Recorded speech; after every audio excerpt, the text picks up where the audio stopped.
Have you ever stopped to wonder why that person who has it all seems so empty inside? Why do you feel a strange emptiness even when you get exactly what you always wanted? Carl Jung discovered something disturbing about our obsession with status, and it's not what you think. What I'm going to reveal to you today will completely change how you view your own ambitions. In 1912, Carl Jung was experiencing what any professional would consider the absolute pinnacle of a career. At 37, he was not only respected, he was revered. Freud considered him his intellectual heir, the future of psychoanalysis. The doors of Europe's most exclusive circles were open to him. His clinic in Zurich was always packed with society's elite. But there's something deeply disturbing about success when you can see beyond appearances. And Jung saw things others chose to ignore. Every morning he walked the corridors of his clinic, observing faces of people who had everything society promised would make them happy. Bankers who managed fortunes, aristocrats with centuries-old bloodlines, artists celebrated throughout Europe, businessmen who built empires, and they all carried the same blank look. Jung began to notice a terrifying pattern. The higher his patient's status, the more successful they were in the eyes of the world, the deeper their inner abyss. It was as if success were a kind of slow poison, corroding the soul from within. He wrote in his diary, "They come to me like victorious generals, but they bleed from wounds no one can see." It was during a particularly difficult session in the fall of 1912 that Jung had a revelation that would change not only his career, but our understanding of human nature. He was watching a patient, a successful industrialist, talk about his achievements with an enthusiasm that didn't reach his eyes. And then Jung asked himself a revolutionary question. What if the problem wasn't the lack of success, but success itself? What if our entire social structure was built on a fundamental lie? What if we were teaching people to pursue the very thing that would destroy them from within? Jung knew he was touching on something society didn't want to hear, something that questioned the very foundations of what we consider a successful life. He was about to uncover the most uncomfortable truth about the modern human condition, a truth that would explain why we live in a time with more opportunities than ever, but also with the highest rates of depression and anxiety in history. What Jung discovered in those dark days of 1912 wasn't just psychological theory. It was a devastating diagnosis of what we're doing to ourselves and why it's slowly killing us.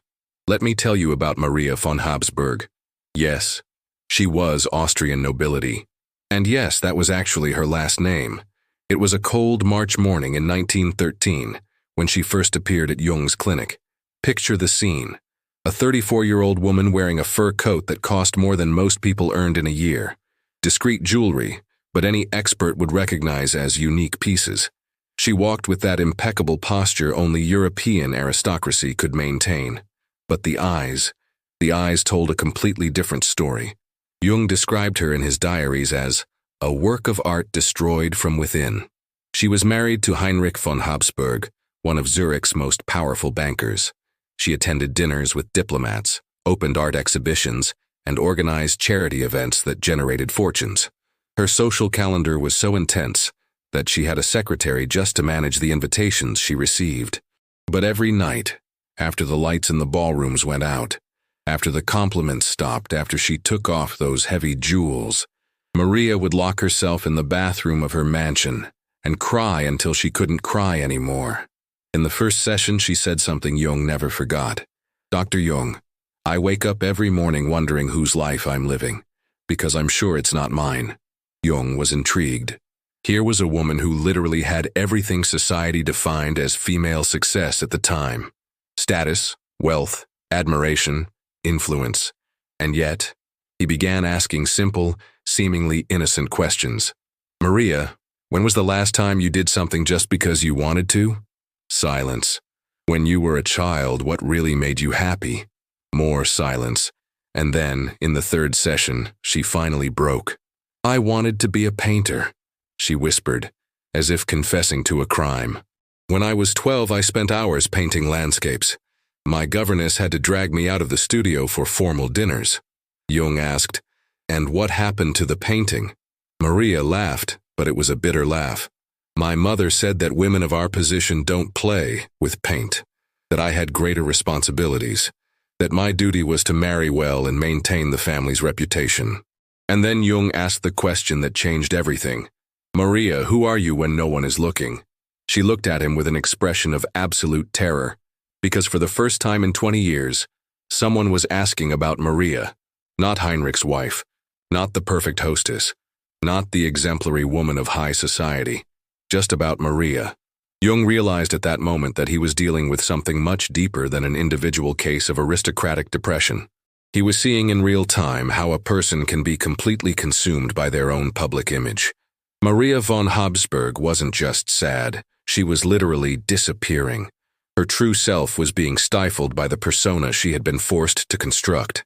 And Jung wondered, how many other people are living in this same gilded prison? How many of us are so busy being who we think we should be that we completely forget who we really are? The answer he found, well, it will give you goosebumps. But wait, Maria von Habsburg's story was just the tip of the iceberg.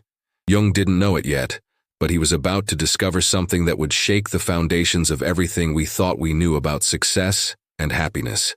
Over the next 6 months, Jung did something no psychologist had ever done before. He began methodically documenting a terrifying pattern that repeated itself in office after office, patient after patient. It wasn't just Maria, it was epidemic. Friedrich, the industrialist who controlled half of Germany's textile industry, would wake up every morning in a panic, unable to explain why. Elena, the soprano who sang for kings and queens, would have anxiety attacks before every performance, not out of fear of failure, but out of fear of success. Hans, the most respected doctor in Vienna, would drink alone every night because he couldn't stand the person he saw in the mirror. And here's what chills me the most. Jung realized this wasn't a problem for 20th century European aristocracy. This was a human problem, universal, timeless. You are probably suffering from the same thing right now. Think about it. How many times have you felt that strange sensation of living on autopilot, of doing everything right according to social standards, but feeling completely disconnected from yourself? How many times have you found yourself checking social media, not out of genuine curiosity, but to gauge how your life compares to others? How many important decisions have you made, not based on what you really wanted, but on what you thought you should want? Jung began to see it everywhere. In the university corridors where brilliant professors hid behind empty academic titles, in the aristocratic salons where fascinating people became caricatures of themselves, on the streets of Zurich where prosperous merchants walked like well-dressed ghosts. And then came the revelation that changed everything. In October 1913, Jung was reviewing his notes when he had a devastating insight. We're not just pretending to be other people to impress others. We're pretending to be other people for ourselves. The mask isn't just external. It becomes so perfect, so convincing, that we end up believing it's our true face. We begin to live not just to maintain a public image, but because we genuinely forget who we were before we put on that image. Jung realized he was faced with the most disturbing discovery of his career. Most people aren't just unhappy. They're living lives that aren't theirs. And the tragedy is that many don't even realize it. He called it the most subtle and dangerous of all prisons. The prison we build for ourselves, using the keys of social recognition and material success. And worst of all, the more successful we become in this prison, the harder it becomes to find our way out. But Jung didn't stop there. He discovered exactly how this prison works, and why it's so addictive that we'd rather die slowly inside it than risk freedom. Jung called this mask persona, a word that comes from Latin and literally meant the masks worn by actors in Roman theater. But here's what he discovered that was absolutely terrifying. We're not just wearing these masks, they're wearing us. For months, Jung delved into his patients' records searching for the hidden pattern. And what he found was a discovery so disturbing that he himself admitted to being depressed for weeks after fully understanding its implications. The persona is not just a social strategy, it's a psychological parasite. Jung observed that the more a person identifies with their public image, the more they lose touch with their real desires, instincts, and needs. It's as if the mask is slowly devouring the face beneath. Let me show you how this works in practice. Think about that person you know who always looks great. They have the perfect career, the perfect relationship, the perfect Instagram life. Have you noticed how artificial they seem? Like they're always acting a role, even in intimate conversations? Now think about yourself. How many of your choices are really yours? That car you want to buy, is it because you genuinely connect with the experience of driving that specific car, or because it communicates something about your financial status? That outfit you wear to work, is it because you genuinely feel good in it, or because it projects the right professional image? Jung discovered something even more frightening. We begin to make decisions not based on what makes us happy, but on what keeps our persona intact. The work we choose, the people we associate with, even our hobbies. Everything is filtered by, does this fit with the image I need to maintain? But here's the most terrifying part of Jung's discovery. The persona is addictive. Every time we receive validation for perfectly performing our social role, our brain releases dopamine. It's literally a chemical addiction to external approval. Jung observed that his most successful patients were also the most dependent on this social drug. They required ever-increasing doses of recognition, status, and admiration to maintain the same level of satisfaction. Like any addict, they developed a tolerance. And then comes the final blow. The more perfect our persona becomes, the further we move away from our ability to feel genuine pleasure. Jung called this existential anesthesia. This is why extremely successful people often report a feeling of emptiness, of living behind glass watching their own lives unfold. Jung realized he had uncovered the cruelest mechanism of the modern human condition. We become willing slaves to a false version of ourselves. And this slavery is so subtle, so socially rewarded, that most people die without ever realizing they were trapped. But the most shocking discovery was yet to come. Jung identified that there are specific signs that you're being devoured by your own persona. And once you recognize these signs, well, you'll never be able to ignore them again. Jung spent years cataloging the symptoms of what he called slavery by the persona. And after analyzing hundreds of cases, he identified 3 unmistakable signs that a person was being devoured by their own image. Signs so precise that, once you know them, you can detect them in anyone, including yourself. The first sign, you feel an inexplicable anxiety when you are alone, without having to perform for anyone. Jung observed that his patients most trapped in the persona developed a kind of panic of silence. They couldn't be alone without music, television, or any distraction. Because in the silence, when there was no one to impress, they encountered a terrifying stranger, themselves.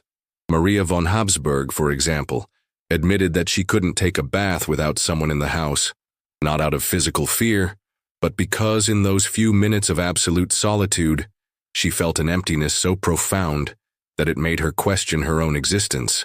When was the last time you were completely alone, without your phone, with nothing to do, just you and your thoughts? How did you feel? Comfortable or desperate for some distraction? The second sign, your achievements are never enough. You always need the next one to feel valid. Jung discovered something devastating. People trapped in the persona develop what he called an infinite hunger for validation. No matter how many promotions they get, how many accolades they receive, how much money they make, nothing fills the void, because the void isn't real. It's artificial, created by a disconnection from the authentic self. Friedrich, the German industrialist, built a textile empire.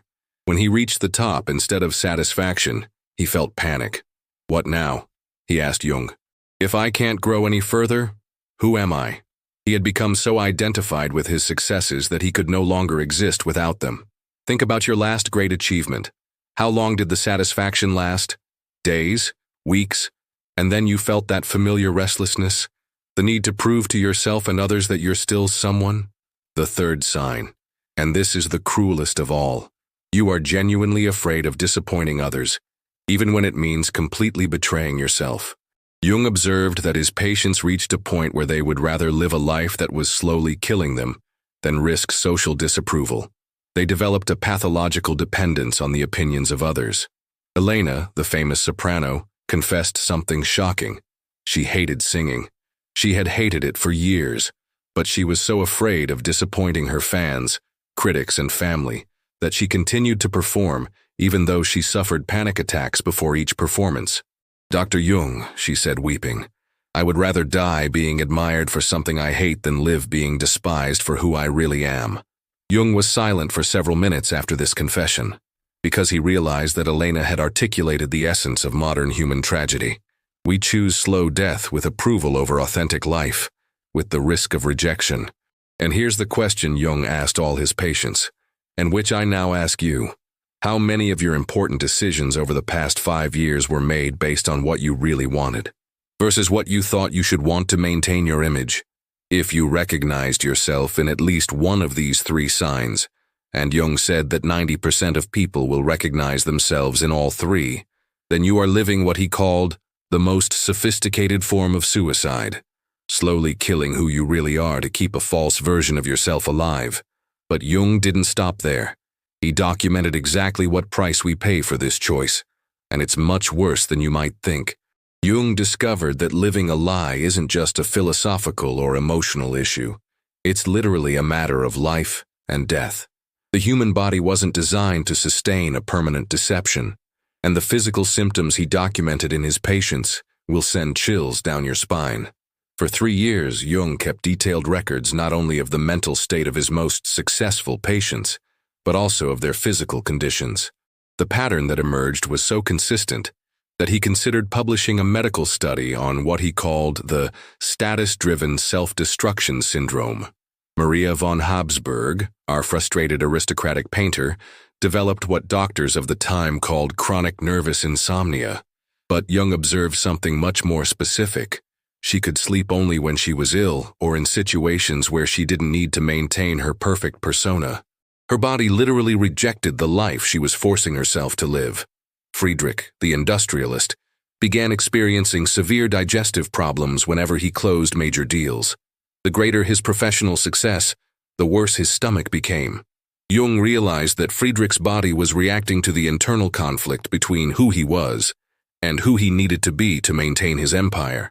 Elena, the soprano, developed something even more dramatic. Her voice began to fail. Not due to technical problems, but due to psychosomatic tension. Her body was literally sabotaging the career her mind thought she should want. Jung documented dozens of these cases and identified a terrifying pattern. The body always knows when we're lying to ourselves, and it exacts a price. Have you ever noticed how some extremely successful people seem to be aging faster than they should? How they have that tension in their faces, that rigidity in their bodies, even when they're supposedly relaxed. Jung discovered that maintaining a constant persona is a strenuous muscular and neurological effort. It's as if the body were in a permanent state of alert, always ready to play the role, never truly resting. But the physical symptoms were just the tip of the iceberg. Jung observed that his patients most trapped in the persona developed what he called social anhedonia, the inability to feel genuine pleasure in human relationships.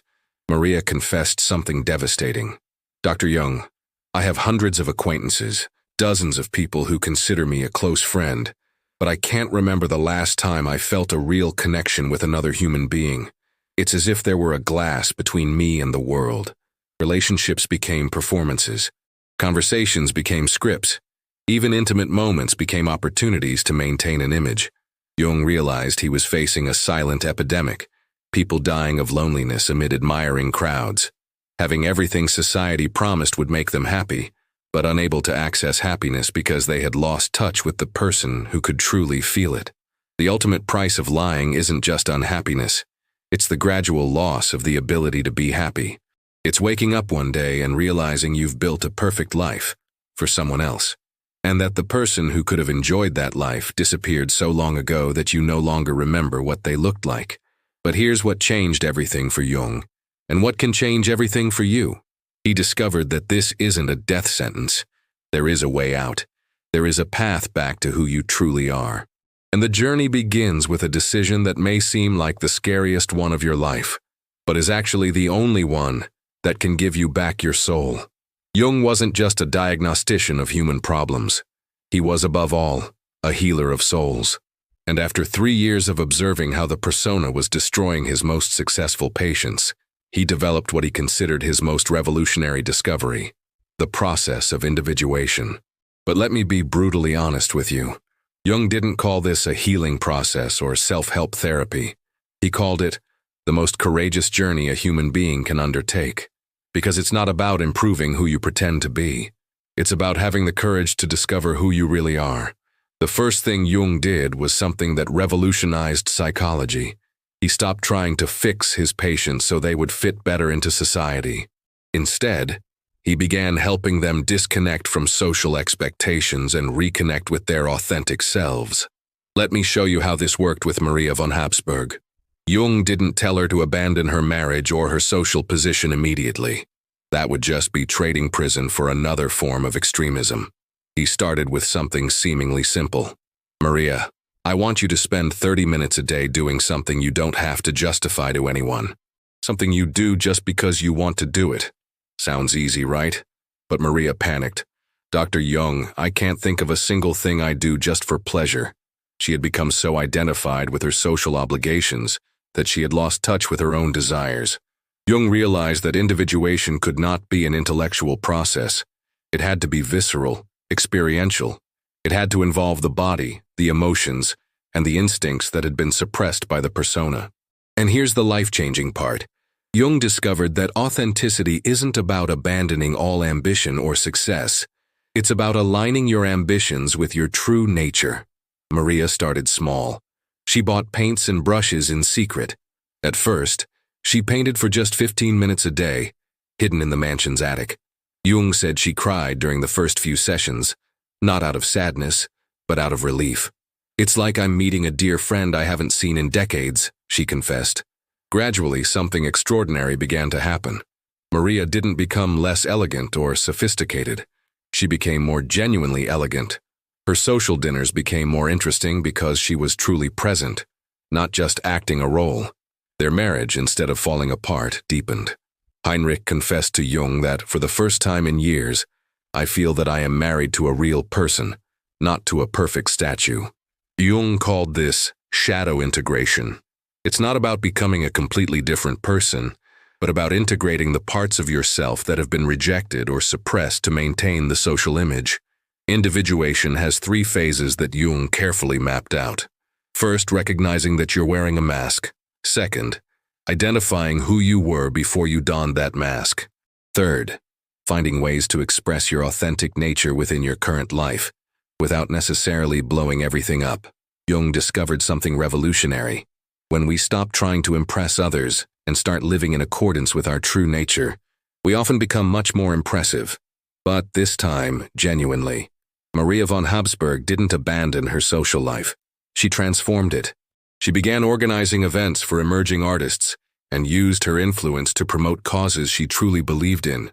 Her painting evolved so much that she had a private exhibition that was talked about throughout Zurich. Jung realized he had discovered the best-kept secret of the human condition. When you have the courage to be who you truly are, you don't lose power. You gain a kind of power that cannot be taken from you, the power to be genuinely yourself.